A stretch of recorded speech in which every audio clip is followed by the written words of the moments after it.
So, cosecant half angle formula. So, ayan. No, yan na muna yan. So, ang derivation nito, nakuha dun sa formula ng sin 2 theta at saka yung Pythagorean relationship.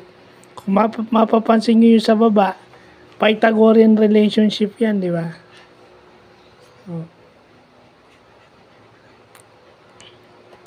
So, yun lang, kasi square root of 2 yung nasa taas. So, ang sisimplify mo lang dito is yung sa baba. Hindi mo naman pwede pagtabihin yung whole number at saka yung fraction, ay yung radical, okay? Hindi mo naman pwedeng i-ano yun. So, yung radical, yung whole number nasa labas ng radical sign. So, yan. Yan lang yung kasimple. Huwag na natin pahirapan. So, yun lang po.